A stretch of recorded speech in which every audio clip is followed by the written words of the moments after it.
السلام علیکم ناظرین، سلامتی ہو آپ پر جہاں بھی آپ ہوں۔ پیغمبر اسلام کے خلاف نازیبا بیانات پر مسلم ملکوں کی جانب سے سخت رد عمل کے بعد حکمراں بھارتیہ جنتا پارٹی نے اپنے دو رہنماؤں کو معطل کر دیا، لیکن ہندو قوم پرست جماعت کے کارکنان اس اقدام سے سخت ناراض ہیں اور وہ وزیر اعظم نریندر مودی اور پارٹی قیادت کے خلاف سوشل میڈیا پر اپنی ناراضگی کا کھل کر اظہار کر رہے ہیں۔ ان دونوں معطل رہنماؤں نے اگرچہ پیر کو اپنی طرف سے الگ الگ جاری بیانات میں غیر مشروط معافی بھی مانگ لی، لیکن ایک طرف جہاں مسلمانوں کی جانب سے ان دونوں رہنماؤں کے خلاف قانونی کارروائی کا مطالبہ شدت اختیار کرتا جا رہا ہے، وہیں بی جے پی کے عام کارکن اپنی پارٹی کے اقدام سے دل گرفتہ اور سخت ناراض ہیں۔ دونوں رہنماؤں کو معطل کرنے کے بی جے پی کے فیصلے کے بعد سے ہی پارٹی کے عام سخت گیر کارکنوں نے سوشل میڈیا پر اپنی ناراضگی کا اظہار کرنا شروع کر دیا ہے۔ بیشتر سخت گیر کارکن اسے ہندوؤں اور بھارت کے لیے شرم سے ڈوب مرنے کا مقام قرار دے رہے ہیں اور وہ وزیر اعظم نریندر مودی کی قائدانہ صلاحیت پر سوال بھی اٹھا رہے ہیں۔ بی جے پی کے متعدد سخت گیر کارکنوں کا کہنا ہے کہ سن 2024 کے عام انتخابات میں پارٹی کو اس کا خمیازہ بھگتنا پڑے گا۔ تاہم بی جے پی اور اس سے وابستہ دیگر ہندو قوم پرست اور شدت پسند جماعتوں کے رہنما اس معاملے پر کھل کر بات کرنے سے گریز کر رہے ہیں۔ ڈی ڈبلیو اردو نے آر ایس ایس کی ذیلی اور ہندو شدت پسند تنظیم وشو ہندو پریشد کے ترجمان ونود بنسل سے جب بی جے پی کے اس اقدام پر تبصرہ کرنے کے لیے کہا تو انہوں نے یہ کہتے ہوئے فون کاٹ دیا کہ وہ اس پر کوئی بات کرنا نہیں چاہتے۔ بی جے پی کی یوتھ ونگ کے سیکریٹری تیجیندر بگا سے جب ڈی ڈبلیو اردو نے ان کا رد عمل جاننا چاہا تو ان کا کہنا تھا کہ پارٹی نے جو بیان جاری کیا ہے وہ کافی ہے۔ جب ان سے پوچھا گیا کہ پارٹی کارکنان اس بیان سے حوصلہ شکنی کی شکایت کر رہے ہیں تو تیجیندر سنگھ بگا نے جواب دینے سے انکار کر دیا۔ بی جے پی کے سینئر رہنما اور تریپورہ کے سابق گورنر تتھاگت رائے نے اپنے دل کا درد ایک ٹویٹ کر کے بیان کیا ہے۔ انہوں نے کہا کہ پارٹی ترجمان نوپور شرما کے ساتھ جو سلوک کیا گیا اس سے انہیں سخت مایوسی ہوئی ہے۔ انہوں نے مزید لکھا کہ وہ بی جے پی کی حمایت صرف اس کے نظریات، مذہب، سیاست اور قیادت کی وجہ سے کرتے ہیں جو کہ ان کے دل کے بہت قریب ہے۔ انہیں کسی چیز کا خوف یا کسی انعام کی توقع نہیں ہے۔ بی جے پی کے سینئر رہنما اور رکن پارلیمان سبرامنیم سوامی نے بی جے پی ترجمانوں کو پارٹی کے مرکزی دھارے سے دور عناصر کہے جانے پر طنز کرتے ہوئے کہا کہ نوپور شرما مرکزی دھارے سے دور ہیں اور وہ بھی پارٹی کے ترجمان کے طور پر۔ ہندو قوم پرست جماعت شیو سینا نے کہا کہ جب ہندوتو پر مصیبت آتی ہے تو بی جے پی والے منہ میں نمک کی ڈلی لے کر خاموش بیٹھ جاتے ہیں۔ ادھر دوسری جانب بی جے پی کی جانب سے اپنے دو ترجمانوں کی معطلی اور پیغمبر اسلام صلی اللہ تعالی علیہ وسلم کی توہین کے معاملے کو افسوسناک قرار دینے کے بعد اپوزیشن جماعتوں نے ہندو قوم پرست حکمراں جماعت کے خلاف سخت رویہ اپنا لیا ہے۔ کانگریس پارٹی نے کہا کہ یہ بی جے پی کی غلطی ہے، بھارت کی نہیں، اس لیے بی جے پی کو پورے بھارت سے معافی مانگنی چاہیے۔ کانگریس پارٹی کے ترجمان پون کھیڑا نے کہا کہ غلطی کرے بی جے پی اور معافی مانگے بھارت، یہ قطعی قابل قبول نہیں۔ انہوں نے مزید کہا کہ ایک وزیر اعظم اور اس کی پارٹی نے تمام بھارتیوں کا سر شرم سے نیچے جھکا دیا ہے۔ ٹویٹر پر ایک صارف نے لکھا کہ کانگریس نے واقعی 70 برسوں میں وہ نہیں کیا تھا جو مودی جی نے 8 برسوں میں کر دکھایا۔ اتنی ذلت، اتنی شرمندگی ہم نے کبھی نہیں اٹھائی تھی۔ خلیجی ممالک کی کچھ کمپنیاں ہندو ملازمین کو ہٹا رہی ہیں۔ ادھر ایک دوسری خبر میں بھلے ہی ترجمان نوپور شرما اور نوین کمار جندر کو معطل کر دیا گیا ہے، لیکن خلیجی ممالک میں لوگوں کی حکومت ہند سے ناراضگی کم ہونے کا نام نہیں لے رہی ہے۔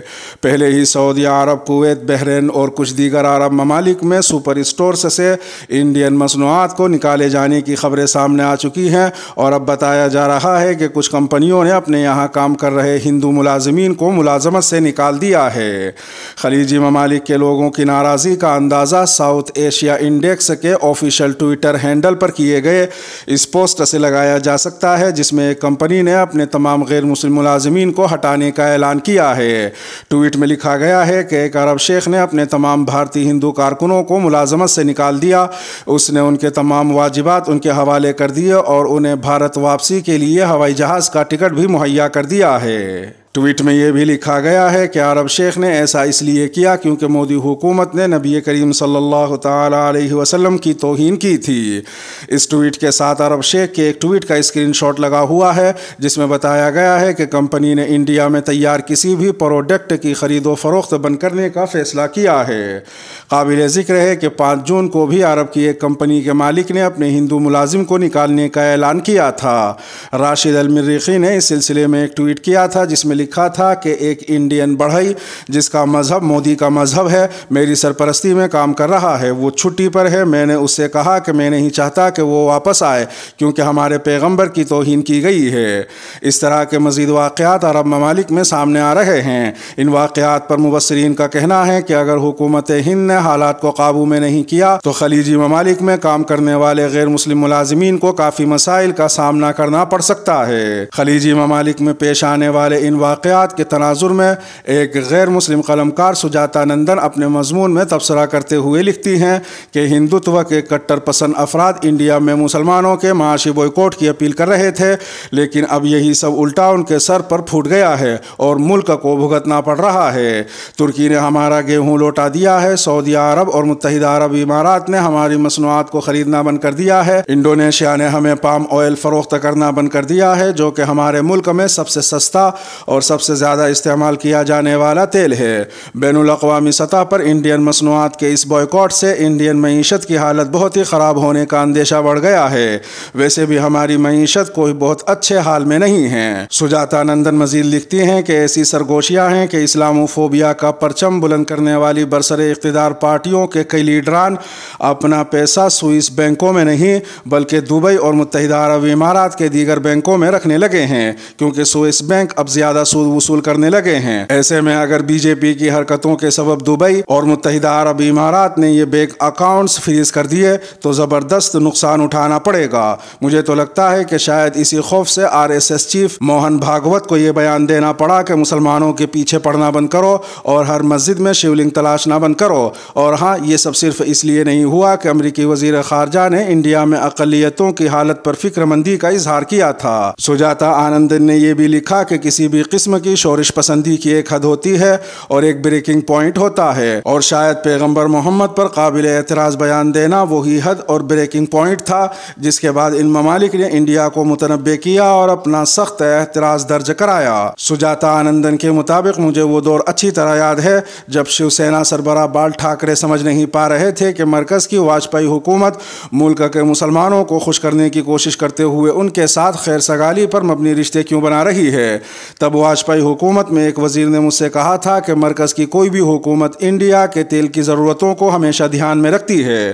اسی بات کو بعد میں اندرا گاندھی کے دور کے کانگریس لیڈر نے بھی دہرایا تھا کہ مسلمانوں پر مظالم اور ان کے پیچھے پڑنے سے اوپیک یعنی تیل پیدا کرنے والے ممالک کی تنظیم جس میں زیادہ تر مسلم ممالک ہیں انڈیا کو تیل برآمدگی روک سکتے ہیں اور اس کا انڈین معیشت پر بہت گہرا اثر پڑتا ہے۔ قلمکار سجاتا آنندن کا یہ بھی کہنا ہے کہ بلا شبہ انڈیا روسی تیل حاصل کرنے کی کوشش کر رہا ہے لیکن اس سے مسئلے کا حل تو نہیں ہو سکتا کیونکہ ہماری بہت ساری برآمدگی تو خلیجی ممالک میں ہی ہوتی ہے اور یہ بند ہو سکتی ہے۔ ایسے میں بی جے پی کا یہ بے حد خیالی اور دوغلا بیان کہ بی جے پی کسی بھی مذہبی شخصیت یا مذہب کے خلاف قابل اعتراض الفاظ کی حمایت نہیں کرتی ہے اور اسی لیے اس نے اپنے 2 ترجمانوں کو سزا دی ہے، بہت زیادہ حوصلہ افزا نہیں ہیں۔ اپنے مضمون کے آخر میں سجاتا آنندن نے لکھا کہ ویسے دوسرے مذاہب، طبقات اور یہاں تک کہ خواتین کے خلاف نازیبا الفاظ کا استعمال کرنا بی جے پی کی عادت ہے۔ یاد ہے کہ بی جے پی رکن پارلیمنٹ اور بی جے پی یوتھ ونگ کے صدر تیجسوی سوریا کا وہ بیان جو انہوں نے عرب ممالک کی خواتین کے بارے میں دیا تھا، لیکن اب بی جے پی کو خود ہی اپنے ان الفاظ کی بازگشت سنائی دے رہی ہے۔ وہ پنڈت نہرو کے الفاظ کو 2 بار دہرانا ہو یا پھر اسلاموفوبیا سے پیچھے ہٹنے کا دکھاوا کرنا ہو، وہ اب اسے خود ہی بھاری پڑ رہا ہے۔ تکمیلی تلبینہ طاقت، صحت اور شفا کے لیے سنت اور طب نبوی کا بہترین نسخہ۔ ابھی آرڈر کریں، کم پیسے میں ہمارے ساتھ بزنس شروع کریں۔ بھارت بھر سے ڈسٹریبیوٹر اور ہول سیلر بننے کے لیے ابھی کال کریں 9579591975۔ Takmeeli food products private limited, Malegaon, India.